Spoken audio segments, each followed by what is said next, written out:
All right, guys, part 2 of our lesson on vultures. You can't see me, I'm on the other side of the camera. Here's my hand. Hi!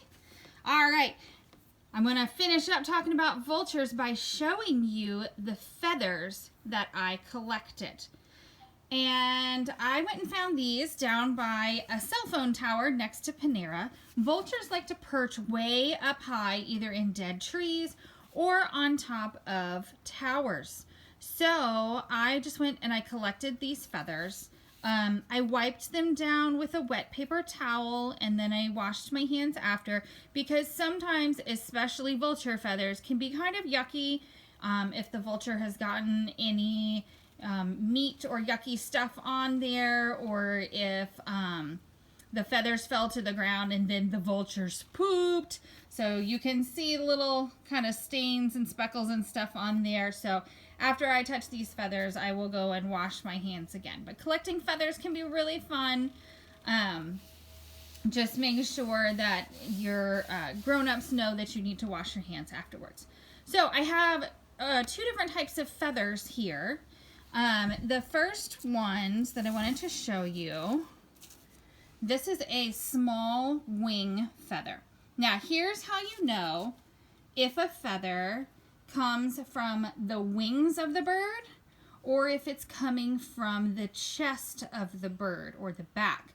So wing feathers have one side that's shorter and one side that's longer from the ribs. So you see how the bottom here has some shorter little feathers on it, and then the top is much longer. So we know that that is from the wing of the vulture. Yep. That one is from the wing. So we can see there's lots of sizes of vulture feathers that I have here. That one's even bigger. And this one's the biggest one. That is a big feather, isn't it? Yep. That is definitely a good size. You can see, I'll put it down and I'll put my hand next to it so you can see how big it is. So my not all that big grown-up hand next to the size of that feather. So the second feather I want to show you, and I'll scoot over a little bit, is this one right here. Now you can see on this feather how the sides are even. So that tells us that this feather comes from the chest of the bird, or the breast of the bird, which is the very front. So, vulture feathers, so cool. I'll put those over to the side, and I want to introduce you to our second animal. There it is. Don't worry, it's not alive. I found it on my porch. It was dead. You guys know what that is? Yeah, that's right. That's a scorpion. Have you ever had a scorpion in your house? Or maybe you got stung by the scorpion? Yeah, that was no good. That really hurts. So getting stung by a scorpion feels a lot like getting stung by a bee. They are not very nice about it. But scorpions live here in Texas. They live in lots of places like Arizona and in the desert and stuff. So you can see in the front here, we have the pinchers, okay? So he's been gone for a while, so he's a little on the crispy side. But got his pinchers in the front, and that's what they catch their food with. In the back, you can see his tail is all curled up there, but you can definitely see right there the stinger. So let's learn a little bit more about scorpions. I'll try to hold that steady. I know it's tricky because I don't have it on my tripod right now. So scorpions are nocturnal. You guys remember what that word meant? We talked about that with our bats and our owls. Yeah, nocturnal means that they sleep during the day and they're awake and hunting at night. And we have about 90 species of scorpions here in the North American continent. And the vast majority of those are going to be in the south and the west. And they all have a stinger at the end of their tail, which is called a telson.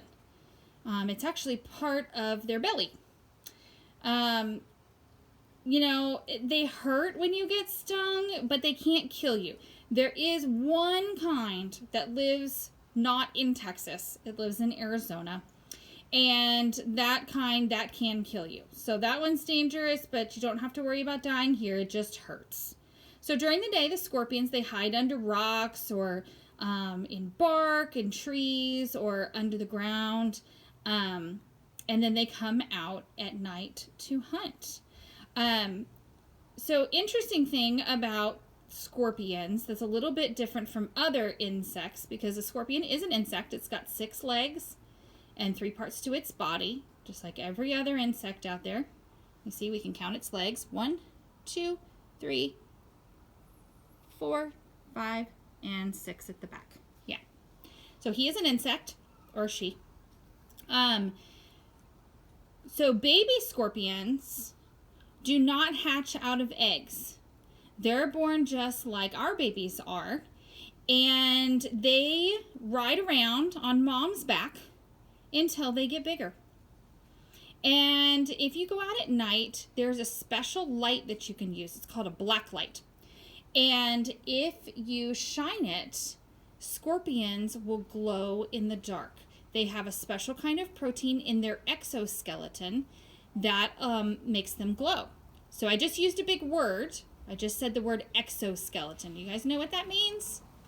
Yeah, exoskeleton. So an exoskeleton is the outside shell on a bug's body. They don't have bones. Bugs don't have bones, so they have a shell on the outside called the exoskeleton that's sort of like armor, and it keeps all of their insides in, which is why when bugs get squished, sometimes they make a crunchy noise. Ew! So if you shine the black light on them, their bodies glow blue or green under the light, which is kind of a little icky and weird. So I want to show you in my book here some pictures of some scorpions. I have a bug guide, which is very helpful. Let's see if I can get that to... Oh, there we go. So we have our scorpion up here at the top. That's what it looks like when the tail's all unfolded. We have a harvestman, which is in the same family.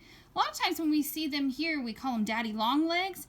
They're actually not daddy long legs, but they have such teeny, teeny, tiny little mouths that they can't actually bite humans. So they just sort of skitter around on the walls.